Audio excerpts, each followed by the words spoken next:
Local government have just announced that they're going to extend the Tyne and Wear metro service from here, Peelaw in Gateshead, through Follinsby and Washington to connect with South Hilton in Sunderland, thereby creating tons of local opportunities for the economy, housing developments and jobs. But what's it all about?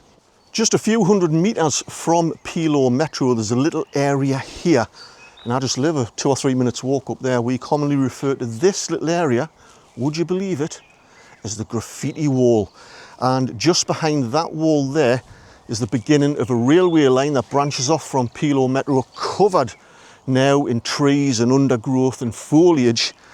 That used to be called and used as the Leamside line, which was part of the East Coast Main Line, which was used during the Industrial Revolution for the transportation of coal and other goods, and then passengers, but it closed down to passengers in 1964, I believe, and then it completely closed down, I think, in 1991. And it's this line here which is going to be cleared, redeveloped and used, because that line which travels from here, that goes all the way down to Ferry Hill in County Durham, which is or was a major rail network junction, is the line that's going to be used for the metro extension from here through Follinsby, Washington, and it's going to be a little bit of a curve and to connect with South Hilton.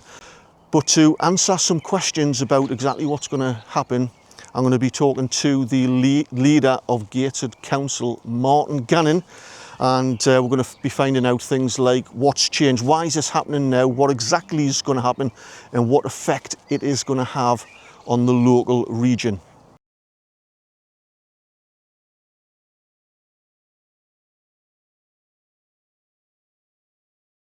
I mean, first of all, transport infrastructure, particularly rail, is incredibly expensive. The metro, was developed in the 1970s, opened in the 1980s. There's been some extensions to the airport and out to Sunderland, South Hilton, but they're massively expensive. So, to persuade government to make £900 million, that's nearly £1 billion available for this kind of extension, is an enormous task. It takes many years of persuasion. We are neglected as a region. If you look at the amount of money that's spent in the southeast, southeastern London has a fifth of the population of the UK, and generates half the wealth of the country. So you can kind of understand that. But the northeast of England is neglected in terms of infrastructure investment. We're getting our act together, we've campaigned really heavily, and I'm delighted, that the positive impact of this kind of development just can't be underestimated. The government has given us, up until 2035, I think it is the date, actually £1.8 billion, right, of which the northeast itself has decided to spend £900 million of that. I mean, they gave us 1.8 because of the persuasion on the Washington loop, but we are allocating part of that £1.8 billion to make this happen. So no, it's been fully costed. All of the funding is available. The £1.8 billion will give us this massive extension to the metro, but also other significant transport infrastructure improvements as well. Can you just describe to us exactly what the plan is for the link-up of the metro system, and what sort of benefits and opportunities will it bring the region? Opening up this metro extension, running from here, Peelaw, down through Follinsby, goes past the new Follinsby industrial estate where the Amazon plant is, and other employment opportunities. It also goes through Washington, the fourth biggest town in the UK that doesn't have a rail link. That connects Washington, the huge number of people who live there, both to Newcastle and to Sunderland. It also goes past the Advanced Manufacturing Park, where there's something like about £200 million of investment. Economists tell us, and it's absolutely true, that when you put in transport infrastructure, new roads, motorways, railway lines, then inevitably, it's almost like a magnet, employers want to establish their businesses next to good communication networks. And also people want to live next to them. So the whole area around this line will be invigorated by that process. It'll give not just the existing employment sites that we have, but new potential employment sites and housing sites as well. The line was mothballed in the 1990s with the promise that if we could ever make the economic case, it would be reopened. Now, much of the track is gone, okay? But you'd have to lay a new track anyway, a new track bed, okay? And that's all costed in. So the line of the track still exists.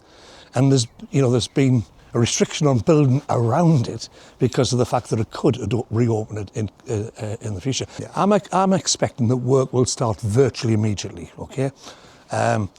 The plans are there. I'm sure that the surveyors are out today with sort of measuring and that sort of thing. The completion date we've set, knowing the work programmes, but contracts will have to now be negotiated with contractors and priced. But the completion date is 2033. All sounds absolutely brilliant, Martin. There are going to be some folk out there, local residents in Wardley and beyond, who already live here, who might be concerned about noise pollution, etc. They might be concerned about extra traffic or infrastructure like car parks. There might be wildlife issues.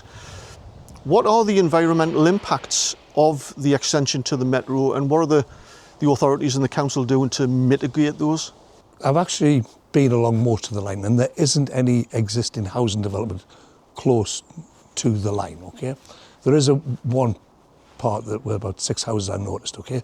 So no doubt we'll be talking to those people and looking at what mitigation can be introduced there. But one of the points I'd make about environmental impact is that, we need transport. We need people to get to social events, to colleges, to education, to work, to expand their social life. It's either the car or it's metro and train. And, in terms of the impact of cars, right, okay, the congestion in Central Tyneside, the air quality issues in South Tyneside, there are 400 people a year die prematurely in Newcastle Gateshead because of traffic pollution. And you think about that. If a jumbo jet was crashing into Central Gateshead every year and killing 400 people, there'd be a public outcry.